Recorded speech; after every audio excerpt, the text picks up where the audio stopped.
Thoughts on The Gifted Season 2, Episode 9, Game Changer. Another episode I love. Spoilers for everything live-action X-Men leading up to and including this episode. The episode is rated, I would say, TV 12+ or something like that. So will this video be? Let's dive right in. So, I did want to briefly, on Disney Plus, when you fire up this episode,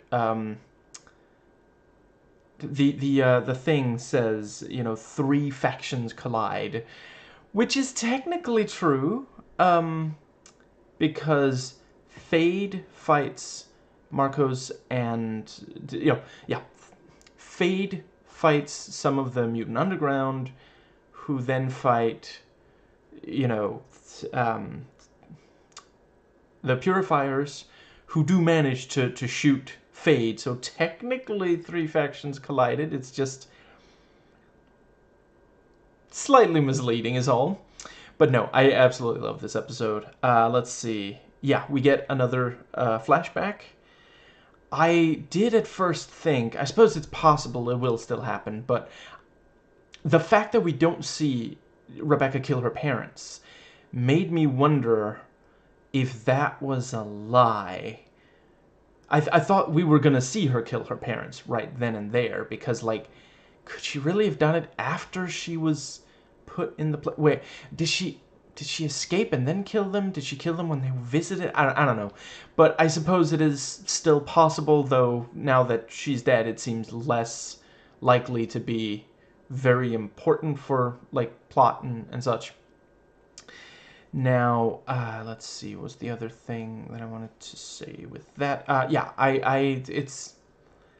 really think they struck a great balance. I'm going to miss her character. I'm going to miss Rebecca, but they struck such a great balance of just like, yeah, she's a regular teenage, individual, and how this power and the abuse she's faced completely warped her, because, yeah, she comes down, it's like, pancakes, blueberry, awesome, just regular teenage, and she's like, you guys are acting super weird, just yeah. That's my teenager voice, not my teenage girl voice. Not making fun of women here, but she, instead of just eating them normally, she uses her power, which I feel like is the mutant equivalent of, like, just, teenager, like, the parents are like, there's a fork right here for your pancakes, and, like, I got this, and just picking them up and, just, yeah, it's, yeah, playing with the food kind of thing. And, yeah, they have her arrested, and, they even had, apparently, the place surrounded, because she tries to leave through another door, and there was, Sentinel Services person there as well, and they put her in the collar, and, they say, we had to, you almost killed your teacher, and yeah, I don't know if it's evoking a very specific image like a lot of the other, things on the show, especially when dealing with mutants, are. But there are, parents of teenagers who have the teenager arrested or something along those lines if they're... Yeah, I suppose, is it maybe like if they suspect, like, drug abuse or some kind of, or vandalism or something. Like, it more than anything, it really makes me think of, like, a Scared Straight kind of thing. Like that movie, Boot Camp, which I'm not sure very many other people even know exists. It's got it's got Mila Kunis and Ephraim from Everwood.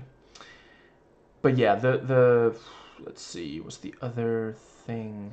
Yeah, and it serves as a reminder. It's not the first time we see them, but it serves as a reminder for the mutant collars, which are going to be quite important later in the episode. Now, let's see, what's the other thing? I guess that brings us into, let's see, yeah, Lauren shares her concerns with her parents. So, I don't know, I guess I did slightly misinterpret. I thought by the end of the scene she was more or less okay with what Noah said about, but yeah. And yeah, I appreciate there's an actual conversation. They don't just immediately jump to, and both, yeah, there's some good arguments on both sides. It is this thing of like, maybe she is trying to help, and it's one of those things of like they do need something for Reed.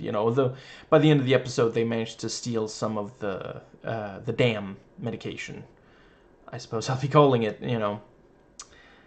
And let's see, so they've bought themselves some time, and it is sadly very true in real life. If you are desperate, some people might take advantage of that. That is very much what she did. She knew that the doctor knew that she wouldn't have gotten their permission if she just came right out and said it. But it was Noah who, overshared, basically. He thought that Lauren would be as cool with it as he is.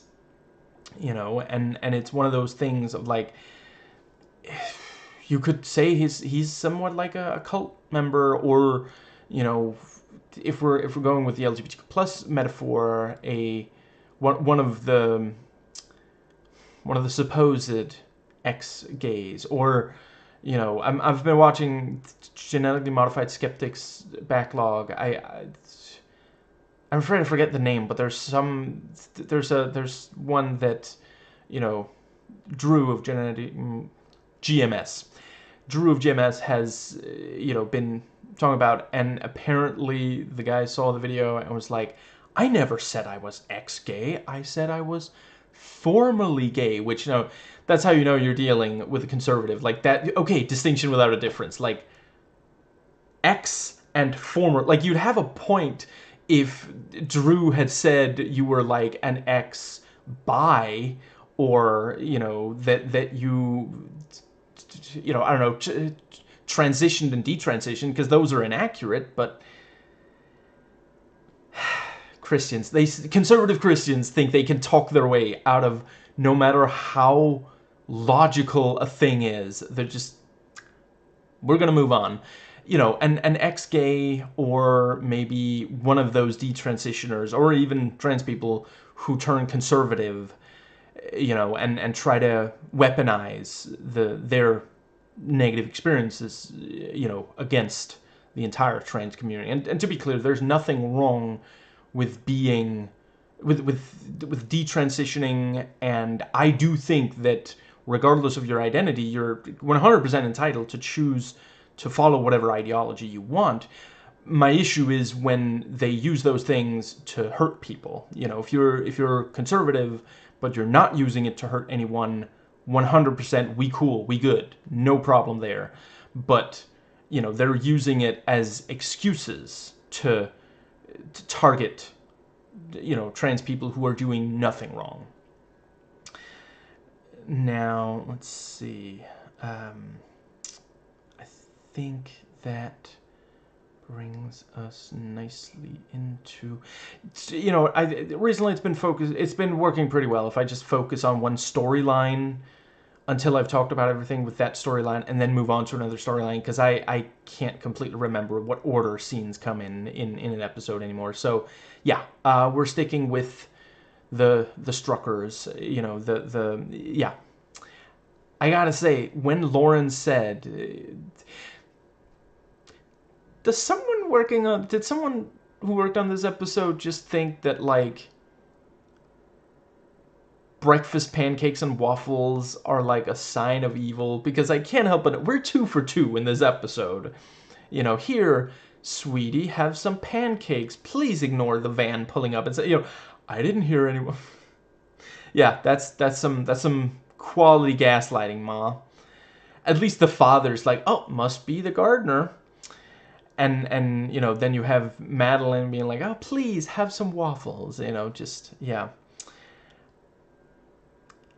I will say, I did think that the pancakes were, like, drugged or something. Have some wine. But apparently not. And the let's see, but yeah, you know, when Lauren said, oh, you know, Noah said he needed to take more blood, I thought she was 100% lying. I didn't realize that he did actually say that, and she was using that as an excuse. But yeah, later on he is drawing blood. Let's see, and I think that might be about it for that part. Yeah, then, you know, once the blood is actually right, yeah, some great meaningful looks. I know I've made some jokes about stuff like that in the past. I do love when you can get a lot across with just some meaningful looks. The Struckers sending each other little looks, and just because they're all in at this point. You know, they're going to destroy the research and this whole thing. So these little lines and meaningful looks are just great in the breakfast scene. But yeah, you know, Noah's drawing blood, and we have this thing of like he's like, I'm sorry, did I freak you out when I went all like mad scientist the other day? 'Cause like maybe I overdid it when I started shouting, "It's alive!" But I just think it's a really good thing what we're doing here, you know, just like typical cishet guy. I know I've done this myself. Like, you know, later on it's like, oh, I should not have said that to that woman. She did not think that was a good thing for me to say. I better apologize. And let's see, you know, yeah, she keeps pushing about seeing the blood sample place. You know, he keeps trying to downplay it, and eventually, you know, they agree, and you know, he says, as long as I can take you to lunch, which is one of those things. I feel like they're at that point where that's not like breaking. What's the word?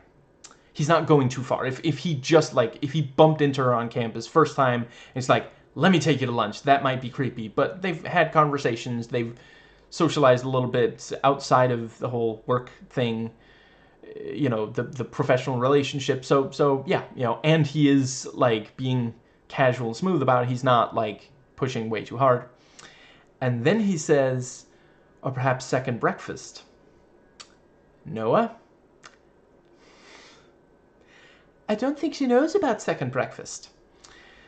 And she gives a look that, like, I'm not 100% if it's like, what kind of nerd BS is he saying now? You know, or like, how did he know I was into Tolkien?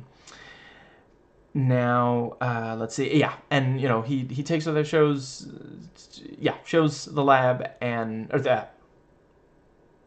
the storage area of the facility, and you know, multiple locks, and she does manage to block the door lock, and that really is the only one that they 100% positively need to have open in order to destroy everything in there. And you know, the let's see, some more great conversation about, you know, is it good or is it bad? And let's see. Yeah, I think the very next thing with that storyline is them all getting into the, you know, the Struckers going in there, and you know, yeah, Lauren is going to destroy it, and then Noah comes in with armed guards, and Madeline shows up, and I think this actress does a phenomenal job because it feels like she's gone mask off. It doesn't feel like she's suddenly just playing a different... The character has gone mask off. It doesn't feel like the actress is just playing a different character. Like, if she started cackling, you know, I'm not saying that would necessarily be completely out of... You know, there's some pretty OTT villainy. I love it, but some of it's, you know, it's a comic book adaptation. I think it works. But it wouldn't work for her character, you know. You know, like with Reva, they could push it pretty hard before it would get excessive, because she's been seen as a villain from the start, and they keep gradually increasing just how ruthless she is. Yeah, and she does that thing that villains sometimes do, where they, you know, admit that yeah, the thing that they want would technically hurt someone that they've got working for them, and the yeah, you have the you practically have the line of like, is if nah, that's a spoiler. I really want to make a reference there, but that is a spoiler for that movie, and I don't really want to do that. But yeah, it's underlined that yeah, she's basically talking. She's a fascist. It's genocide, and she says, the Noah is a curse on his family, and yeah, he uses his powers to first just create enough confusion that Lauren can take out the guards with shields, and then he destroys the entire area. Now, maybe it's just me, but I can't help but note, when you've watched as much genre stuff as me, especially sci-fi, you can't witness a scene like this and not think, because when Madeline collapses and then a bunch of the chemicals spill on her, is she gonna end up like an Omega level mutant by virtue of what was spilled on her? Or like, yeah, I don't know exactly, but that did seem like it might just be a thing of like, she's not literally drowning, but drowning in it's what she created is destroying her, that sort of thing. That might have just been what they were going for. And I think that was all that there was for that. But yeah, I quite like what they did with Noah. I thought it really worked. I don't know if we're going to see him after this episode. I'd like to. But yeah, his entire arc and the way that he, sometimes you find out something like that because someone is just so happy about a thing that they don't realize someone else is going to think sounds terrible. Now, let's see. I think before, so obviously I have stuff to say about the Inner Circle storyline. I think I'm going to go with the Mutant Underground first. So, yeah, Clarice, yet again, the voice of reason. And, yeah, they go to kidnap the guy, and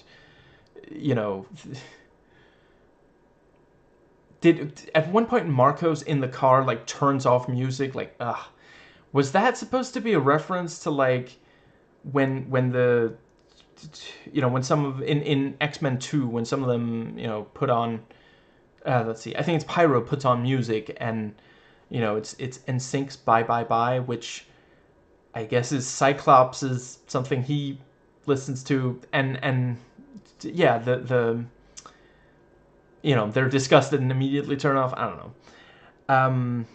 But yeah, he's like waiting for them, and then suddenly there's like, things went south. Are those gunshots? Open the trunk, and yeah, she portals the guy in there, and the guy's like, and Marco's like, don't look at me, I know just as little as you do.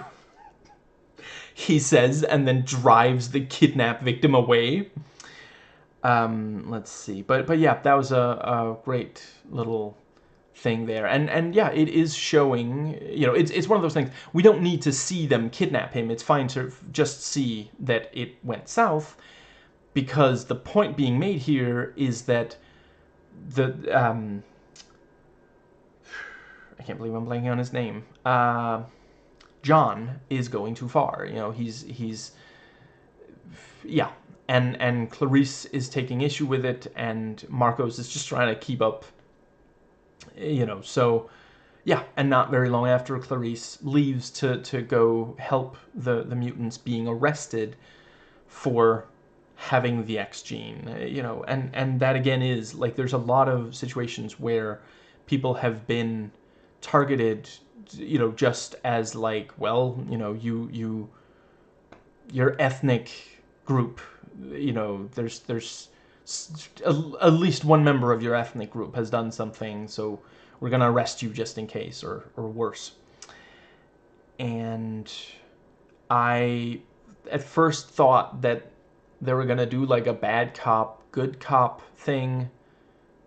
I guess it's good cop, bad cop, but it ends up being bad cop, worse cop, which, yeah, and yeah, John like straight up confronts the guy. I want to know the answers, no more lies. And let's see, yeah, and Fade shows up, shoots him, and tries to run away. Like, we have no beef with you. This is just, I just wanted you to not be able to stop us. And that's not, I like that some part of Fade was like, that's good enough, right? I mean, see you some other time, I guess. Next time you kidnap someone who knows about our plans. I'll tell Andy hi. Like there's some chance that they're gonna let him go, as long as like, yeah. No, but seriously though, yeah, they are, basically they aren't trying to destroy the Mutant Underground. They just don't want them to be able to stop the Inner Circle, is what the Inner Circle wants.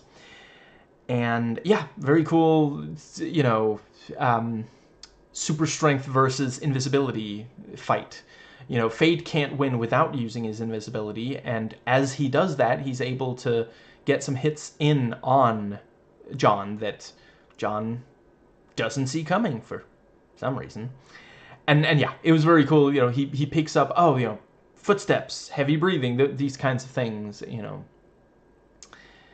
And they underline Marcos can't tell. His his lack of heightened senses mean that he can't. And it is also like, if you're not, you're probably not going to be able to hear someone's breathing at that distance. And let's see. And John, they didn't have a lookout. John was so focused on Hayes that he didn't pick up Fade's trace in time. Track? Anyway. And yeah, and the at the end of the fight, Fade gets shot in the leg, which I'm thinking they're gonna have to work to deal with. They're probably gonna have to take the bullet out. A leg wound can be fatal if it goes untreated for long enough. Like if if a bullet grazes your pinky finger or something like that, if it's not poisoned, that's not going to kill you. But a leg wound, there's some, I want to say they're called arteries. And again, I'm not like speaking from some kind of experience. That's something I've heard that, I watch a bunch of stuff with my dad. He used to be in the military. He likes to bring up, oh, that wound might be fatal. So I just thought I'd share. But yeah, and Marcos does manage to get away, and it's this neat little thing of like, when Fade ceases to be an adventurer because he took a bullet to the leg, and John is like taking bullets without being hurt. The purifiers are closer. Once there's a little bit more distance, even as the purifiers fire, they're I don't think they hit. Yeah, they never hit Marcos, and they don't hit Fade again because there's a bit too much distance. That's a good, realistic. It would feel really frustrating if suddenly they couldn't hit, even though it was the same distance. And yeah, Marcos points out, John, you're not going to be able to get away from here. And yeah, John says, we're doing this for the people we love. He is self-sacrificing, and yeah, really cool. He like stops the car for like, I don't know, a minute or something, which, yeah, no wonder he's tired out after that. And that is also a good, like, yeah, how else are they going to stop someone who's literally bulletproof? They can't, no kind of physical damage seems likely to, yeah, if they had, they would pretty much have to like, what's the word? If they, like Riva could, something like that, stops you in your tracks. But otherwise, yeah. And I don't know if Jace told them just keep driving at him like that because he knew. But yeah. Then that was that storyline. I guess I'll do Purifier storyline before we get into the inner circle. So yeah, Purifiers, we see some of the interview, and yeah, they're using these talking points. Are we proud to be human? Yeah, but we're patriots, and if you're not doing anything wrong, then we don't want to, torture you and put you in prison and all these things, Just, yeah. And let's see. And it's such a softball too. It's like, some people say this thing about you, but I want to hear your side of it. Yeah, like clearly he is trying to cover for the actions of the purifiers without outright saying, I agree with everything you're doing. He's just, he's asking questions. What's wrong with just asking questions? And let's see, then we have the what was the other thing? There was definitely something with the purifier meeting, but what exactly? Maybe I'll move on and see if it pops up before I'm done recording the video. But there was definitely some, yeah, some pretty good stuff there. Yeah, I like the detail that it, I don't know if the movement is growing or they're just getting better organized, but you have the Zoom, right, the phone number, they're like, just, if you see something suspicious, call it into this, which, yeah, if, I don't know, if you see a Haitian, just make sure they're not doing something, How do you tell if someone's Haitian? Well, I mean, I guess they're probably gonna look like any other African American, but that's just a coincidence. That has nothing to do with it. Because, like, you can't tell, in the fiction of the show, you can't see if a mutant is just trying to live a normal life like most people, or if they're actually planning to do something wrong. It's profiling. Genetic profiling, if you will. I hope you will. And I think that covers that scene. Yeah, then we hear someone reported gunshots, and there was like the laser beam, and yeah, that's the thing, because the free clinic, at least the area they were in, is public facing. You can see from the window. Yeah, someone picked up on it, and especially because they're on high alert right now. They're all looking for something wrong, looking for a mutant. So yeah, they heard, and that's, yeah. So really appreciate the it felt very realistic, and it is the kind of, we are seeing how things are escalating dramatically. Because of the inner circle and the purifiers, especially with Jace's help. The purifiers have been much more efficient since he started helping them. And let's see, I think that I feel like there's one more. Yeah, by the end of their storyline of this episode, they have John, which is, yeah, really, yeah, they're ratcheting up the tension very, very nicely. Holy crap! I guess Marcos is essentially the only member of, like, the upper echelon, at least, of the Mutant Underground, who, I guess if the Struckers are able to get back, they might be able to rejoin. But other than that, it's genuinely down to him. And I guess Clarice might return, but it could be a while before she's able to stop all of them, to free all of the people that were arrested and such. That brings us to the inner circle. And yeah, I really appreciate, we're really seeing just how utterly uncompromising Riva is. And again, I appreciate, she's not like, they're not technically doing something to Rebecca that is, like, gratuitous. Sage explains it. We have to keep her in darkness and emotion or she'll be able to use her powers and get out of there, you know. And yeah, they dusted off their old, I want to say they're called a gyroscope, which, you know, they got that from the 90s. In fact, in the same store where they also got the stock hacker lines that Sage uses every so often. Let's see, but yeah, you know, Sage like goes to Reva. Yeah, you know, Andy talks to Sage, and Sage goes to Reva, and it's like, you know, she's in pain. Reva's like, and like she does stop short of saying, you know, I'm glad that the darkness and the spinny thing is working. I'm still working on introducing some kind of tear gas into the situation. No, she's not actually doing anything that is, because they could. You know, it's not like they don't have the power. You know, it's just that she doesn't care about the pain that Rebecca is in. And let's see. Right, we see Andy drawing like a wolf worthy of deviant art. And, you know,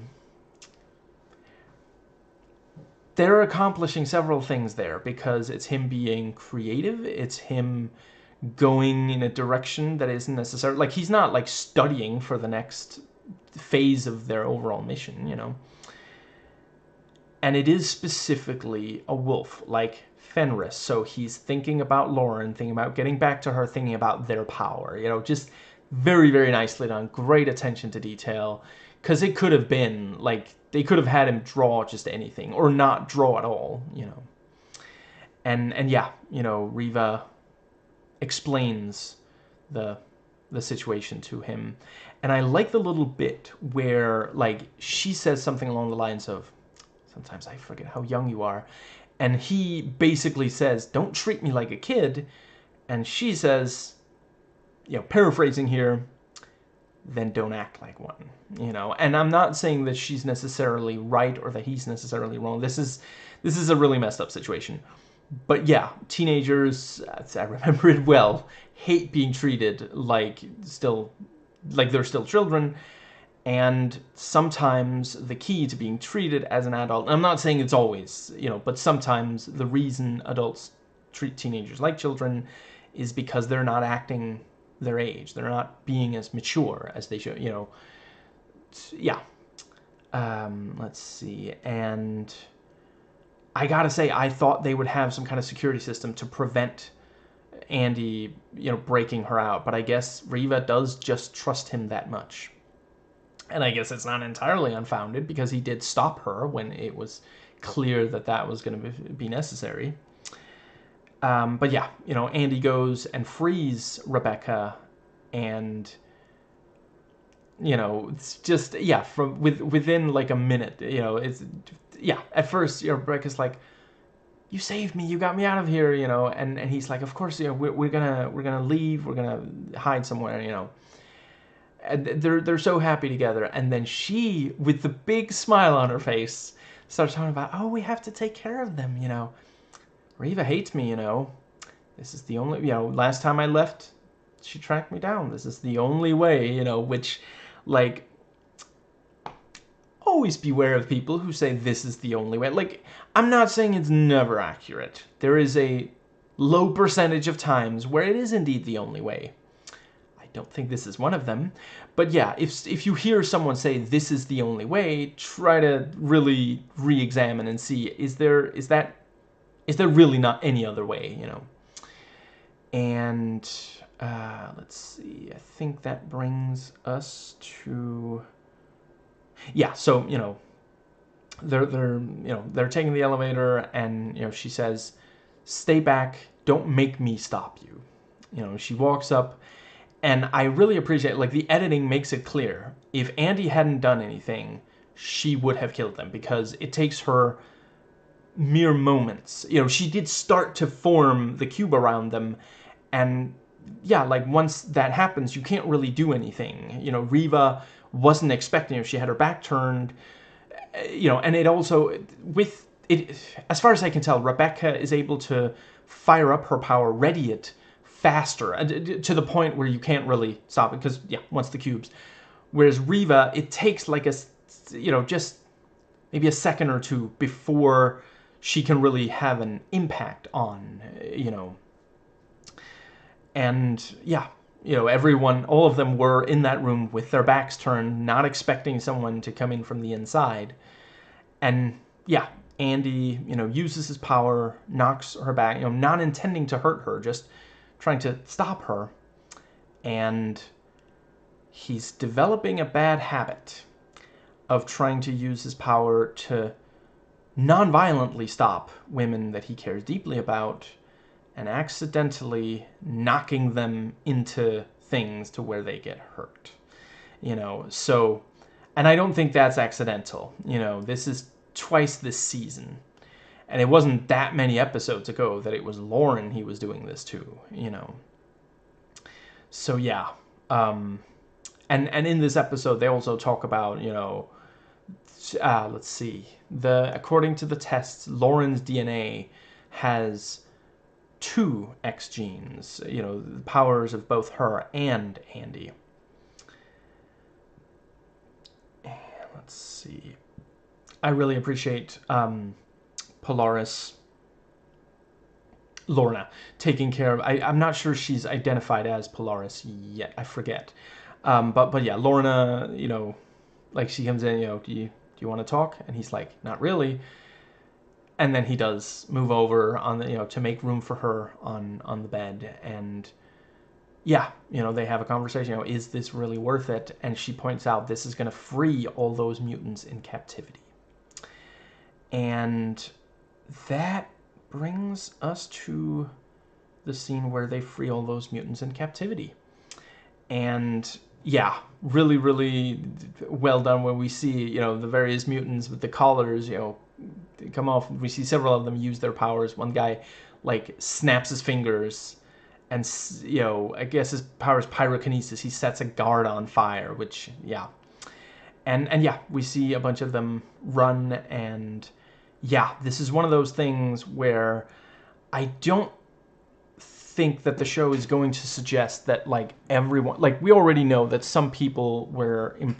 Some mutants were imprisoned that were not actually trying to do anything, wrong. They were just there, it was a way to control them.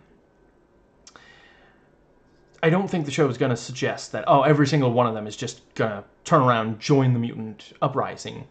But the ones that don't, they're going to have to go into hiding. There's going to be cops looking for them, probably also purifiers. That is going to turn violent at least some of the time. And that's going to further, increase sympathy for them. We saw in earlier episodes, there is a growing protest movement. Non-mutants fighting for mutant rights.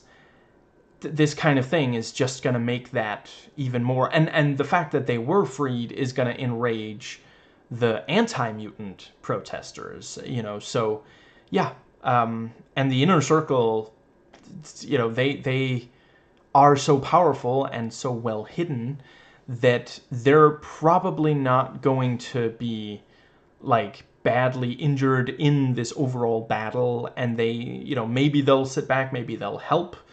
If they just sit back and wait until a lot of the fighting has died down, then they can come out and say, we had to remain in hiding, but we're now gonna, it is making it easier for them to do what they do.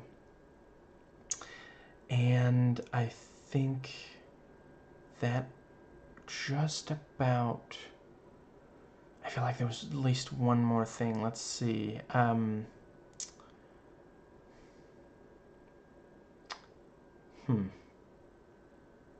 Or maybe that was... Oh, right, yeah. The attack itself on the facility, was really cool. They drive up and they take care of the guards, and she puts on the headpiece, and she's also got, like, spikes on her clothes, which, again, like, I have to wonder, did she make those spikes herself with her metal manipulating abilities? And the bit where she floats, does depending on which comic you're reading, it is possible they all float in there. But for now, not every mutant floats. And yeah, that was very Magneto. That was very much like her. She's very much her father's daughter. And let's see. Yeah, I like the bit where, you know, a guard is like behind, you know, he turns a corner and is behind them, and Andy like just waves his hand and without looking, you know, throws the guard into the electronics, you know. No look kill, I guess. No look KO, possibly. Yeah, they're really doing a great job making things increasingly intense, and I am really, yeah, right. And there's probably also, I imagine they're gonna do something with, like, Clarice is probably gonna feel guilty that she wasn't there when the Purifiers attacked. You know, it's not like she had no idea they were going to attack. She didn't even, you know, because that wouldn't have happened if Fade hadn't showed up. She left before Fade got there. You know, but yeah, you know, she's probably gonna feel like she could have saved them, or failing that, shaved them.